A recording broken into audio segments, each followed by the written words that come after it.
think something new under the sun. You can't take back them things. Regarde ça. Et quoi? Là, à droite, là. Là Et ouais, parfait. Petit Pour dormir toit, là, ce soir?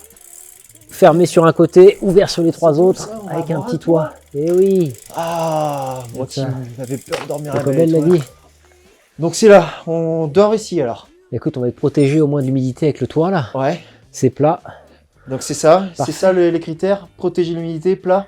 Exactement. Avec un bon petit toit au-dessus de notre tête. Comme ça, C'est si du il granit, flotte ce quand soir. Ouais, mais on a les matelas. Allez. Bon bah allez, on s'installe alors, c'est parti, c'est Mais ici. ouais, c'est parti. On va s'accorder quelques heures avant de repartir, c'est ça? Et oui, Bon, au chaud, protégé. l'idée c'est quoi? Avec le toit. C'est on installe le matos, prêt à repartir rapidement au cas où on se fait déloger, c'est ça? Ben ouais, hein, Ah. c'est le principe du bivouac. Hein. On est limite. Kamikaze, Bon, allez, c'est juste pour quelques heures, histoire de se reposer un petit peu. c'est parti. Allez, c'est parti. Tu parlais tout à l'heure du petit élément de confort. Ah, je te remercie.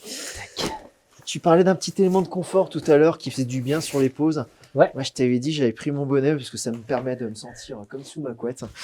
Et c'est vrai que là, maintenant avec du recul, t'as vas- raison. tu Il vas être faut bien. absolument un petit truc confort pour Mais moi, passer c'est la mon nuit. écharpe, tu vois. Ça, c'est l'écharpe. C'est l'écharpe que j'ai trouvée au Pérou, justement, D'accord. que je transporte Celle que- partout. C'est mon amulette. Elle te suit dans toutes tes aventures. Et oui, je l'amène. Tac. Bon, alors moi, j'ai un petit peu de mal à me dire qu'on va bien dormir quand même là. Mais si. Bon, normalement, quand on va s'arrêter de bouger, ça va s'éteindre ce truc-là. Hein. Ouais, on Euh, va avoir un détecteur de mouvement là qui nous éclaire. Et- Et dès qu'on sera couché, bah, ça va s'éteindre. Ouais. Et pour le coup, généralement, sur les bivouacs, tu cherches toujours donc des endroits abrités comme ça. C'est quoi? C'est les arrêts de bus? C'est quoi en fait, généralement? Bah, typiquement, c'est un toit. Ouais. Il faut vraiment viser Peu un importe, toit et après fermer au moins sur un côté, voire trois côtés, c'est parfait. Les arrêts de bus fermés sur trois côtés, c'est génial parce que tu es protégé du vent. Ouais. Là, on a un petit rigole, donc peut-être que s'il y a un peu de vent dans la nuit, on va en prendre un peu dans le visage. Mais bon, Bon, on est là l'idéal, pour- c'est trois côtés et le toit. D'accord. Bon, ce qui me rassure, enfin ça me rassure, oui et non, c'est qu'on est là que pour quelques heures, donc on n'aura peut-être pas le temps d'avoir froid. Du coup, si on est là pour quelques heures, ça veut dire qu'on va pas beaucoup dormir, ça va être compliqué demain. Je sens, c'est une Ça habitude. t'entraîne pour l'ultra-distance, pour le micro-sommeil. Ouais, mais justement, ouais, ça devient une habitude au bout d'un moment, parce que moi je sais que demain, tout à l'heure, quand on va repartir, ça va être compliqué pour moi. C'est une habitude, au bout d'un moment, tu t'habitues à dormir peu et à repartir comme ça, ou tu t'y fais jamais vraiment. Mais quand tu dors dehors, en fait, t'arrêtes pas de faire plusieurs fois les cycles de sommeil. Avec les bruits ambiants, tu as besoin de t'habituer en fait aux bruits ambiants en permanence. Donc au début, tu dors mal, mais tu fais des cycles de sommeil, voilà, peut-être d'une heure. Tu te réveilles, après tu te rendors. Mais le lendemain matin, l'essentiel, c'est quoi là? Tu as au moins fait 3-4 heures de sommeil. 3-4 heures. Et après, tu peux repartir. Eh ben, j'espère que je les aurai.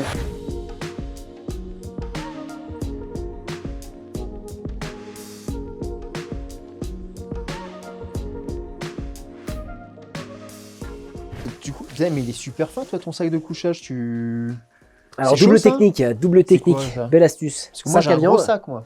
Toi, tu as un sac de couchage. Ouais. Donc, c'est un truc assez épais, et assez lourd, et C'est assez lourd, c'est encombrant. vrai que c'est gros. Ouais. Moi, en solution ultra légère et compacte pour faire du bikepacking, j'ai un sac à viande. Ça permet de gagner 3-4 degrés. Ouais. En même temps, c'est hygiénique, quoi. Ça limite aussi la transpiration. Et après, sac de bivouac qui fait également comme une couverture de survie Ah, dans lequel on peut se glisser en format C'est un peu la sarcophage. même matière que la couverture de survie. Ouais. Et là, tu as un format sarcophage qui permet de te recouvrir complètement le visage Ouais. pour la rosée et l'humidité la nuit. Et dans cette configuration-là, tu peux dormir jusqu'à combien de degrés? Bah, ça dépend de la sensibilité de chacun, mais moi, je peux tenir jusqu'à 0 avec ça. Ah, jusqu'à 0 quand Bon, en même. mode survie. Hein. Ouais, mais toi, je 0, t'ai c'est vu, pas donné je à tout t'ai le vu monde. Hein. descendre le col tout à l'heure en pleine nuit sans gants, donc je pense que tu as une bonne résistance. Moi, j'ai une dernière question, parce que bon, je suis un peu maniaque de mon vélo et ça me fait un peu flipper. Ça risque rien, là, les vélos comme ça Mais écoute, on va se débrouiller pour regarde, attacher notre sac et faire comme à la maison quand tu mets voilà, les morceaux de verre au sol, là, comme dans Maman, j'ai raté l'avion. Quoi.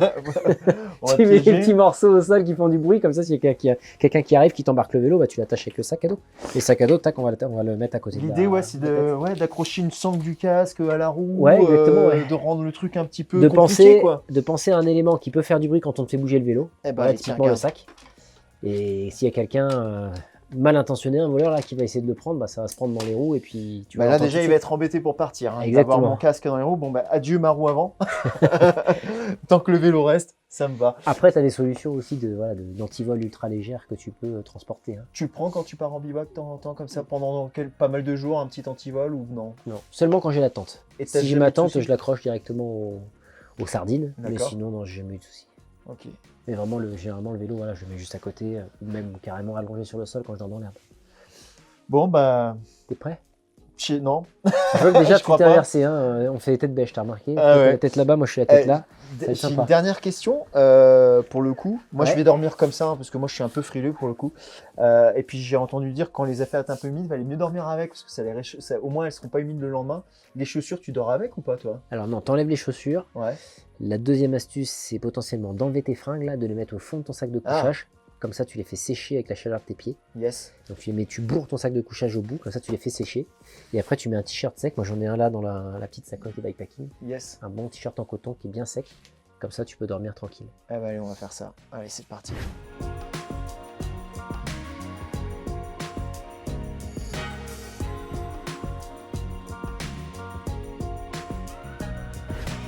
Bon bah, bonne nuit Axel. Bonne nuit Alex.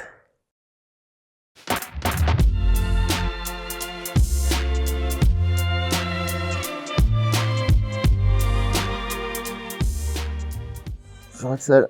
Ah, ça va? Ça va Alex, t'as bien dormi? Bon, dormi, c'est un bien grand mot. Ah, disons qu'on est allongé. Ah vache. Non, un peu raide là. Un petit peu raide, puis avec les lumières. En fait, tu vois, ça c'est le genre de détail. Il s'allumait dès qu'on bougeait. Ça t'a pas emmerdé toi?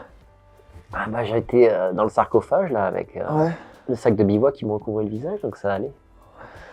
Idéalement, faut prendre le truc qu'on prenait avant dans les avions là, tu sais. Ouais, bah tu vois, les petits détails auxquels on pense pas la première nuit quoi. Bon, c'est quoi le programme aujourd'hui? On roule? Ah bah ouais, regarde, les vélos nous attendent. Ouais, c'est ça, je vais toute pas la nuit. bouger, ça va. Ils n'ont pas bougé.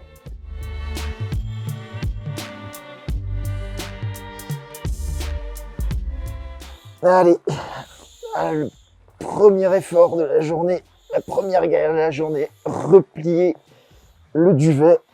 Et justement, tiens, les matins comme ça, t'as toujours, tu prends un truc à manger avec toi pour attaquer la journée ou non? Il faut le ravito, c'est un peu plus loin toujours. Alors ça dépend de chacun en fait. Hein. Ouais. Est-ce que je te pose la question parce que là j'ai faim, tu vois. Ça dépend. Moi j'aime bien partir à jeun. Ouais. J'aime bien partir à jeun un tout petit peu plus tôt, tu vois, juste avant le lever du soleil. Excuse-moi, j'ai fait Et la après- marmotte, hein. Et après trouver, tu vois, après une bonne heure de vélo là, quand tu commences à avoir un petit peu faim, Ouais. trouver l'endroit rêvé pour manger. Mais ça D'accord. dépend des gens, il y en a qui aiment bien manger avant Parce de que partir. c'était la question que je m'étais posée. Moi, je te cache pas, j'ai une ou deux barres hein, dans le sac, justement, parce que moi, partir à jeun pendant une heure, ça va être compliqué. Hein. Ouais, c'est pour ça, c'est vraiment un avis perso. Ouais.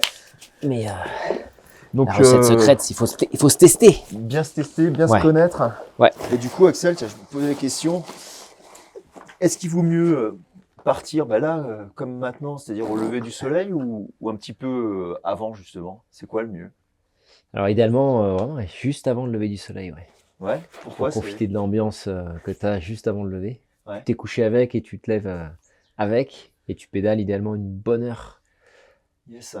Histoire de voir le lever du soleil. Ouais, C'est quoi, c'est la profiter des recherche ambiances, de ouais. nouvelles sensations, nouvelle ambiance, c'est ça? Profiter des ambiances, il y a beaucoup de gens qui n'ont pas vu le lever du soleil sur le vélo. Il y en a plein qui n'ont jamais vécu ça, quoi. Eh ben, Faut le faire au moins une fois dans sa vie si tu adores le vélo. D'accord. C'est une ambiance très particulière.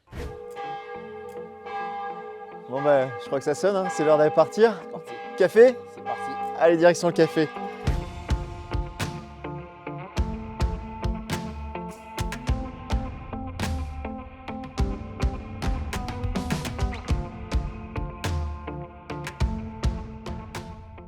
Waouh! Oh, la reprise est compliquée, hein. C'est dur de se remettre en route, hein. On a le lactique qui est là. Ah ouais, clairement, ouais.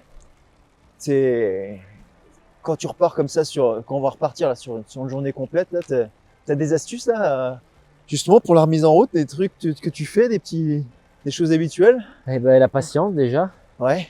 Moi, généralement, ça met presque 3 heures avant de me mettre dans le rythme. 3 heures? Ouais. Mais c'est le temps d'une sortie normale, ça, 3 heures. Ah oui, mais là, on est dans un autre univers. Là. Ouais, en effet. 3 heures avant de commencer à retrouver des bonnes sensations, alors. Ouais. Ok. Y aller doucement.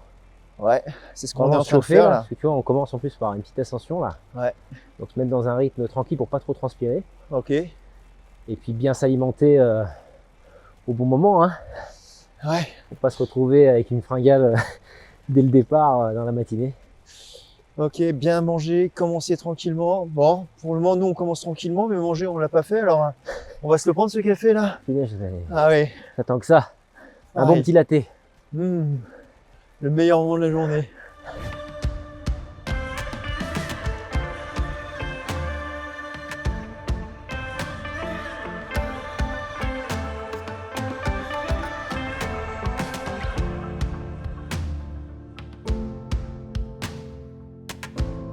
Ah, et donc moi, il me fallait bien le petit café pour repartir, hein, parce que là, compliqué de repartir le matin comme ça, à jeun.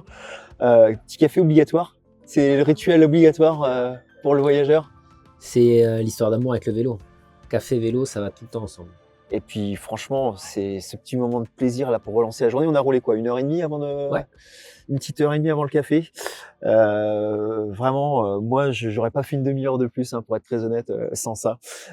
Du coup, ça se passe comment alors les matins comme ça pour le voyageur quand on part? Nous, on a fait 1h30, petit café. On a ravitaillé, on a pris un petit croissant également au passage. Comment on fait ses courses? Déjà, à quel moment on fait ses courses pour la journée? C'est le matin, juste, c'est dans ces moments-là? Comment on ravitaille?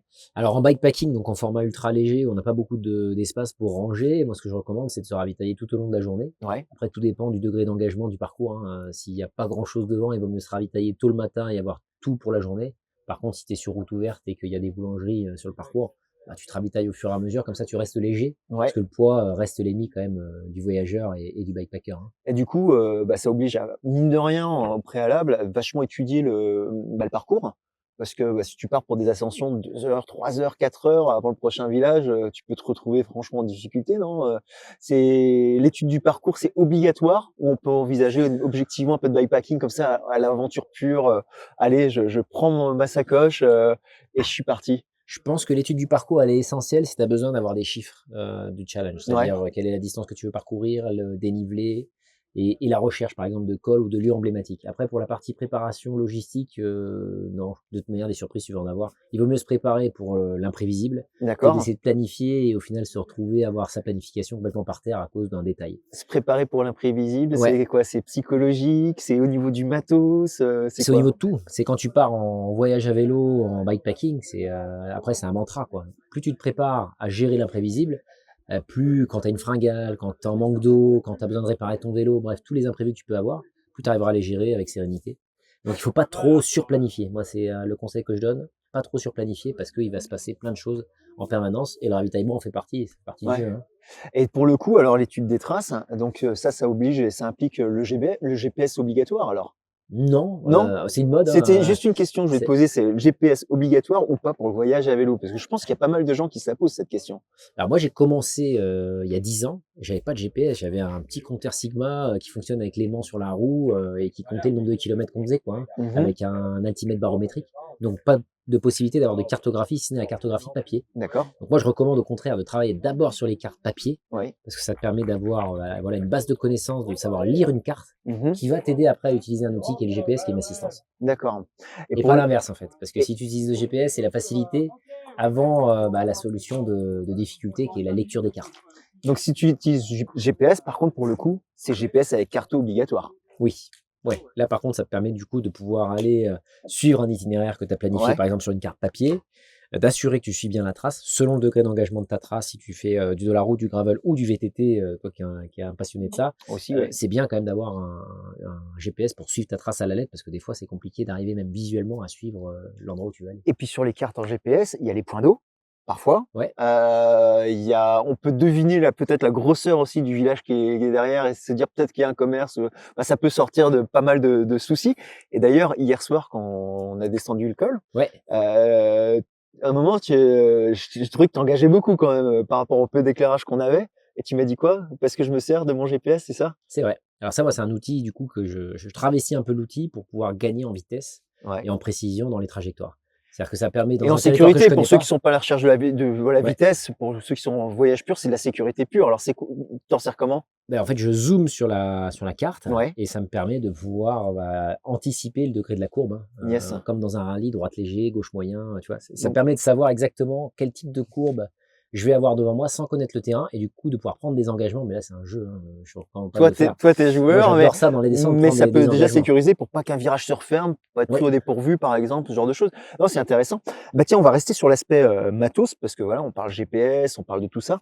On va parler un petit peu sacoche. Je vois que là, on a la sacoche Shortclip, c'est celle que tu utilises, hein. Ça, c'est Ouais. ton matériel. Qu'est-ce que tu conseilles en matos, voilà, pour quelqu'un qui veut peut-être partir 3 jours ou 15 jours? Tiens, allez, on va partir sur 2 extrêmes.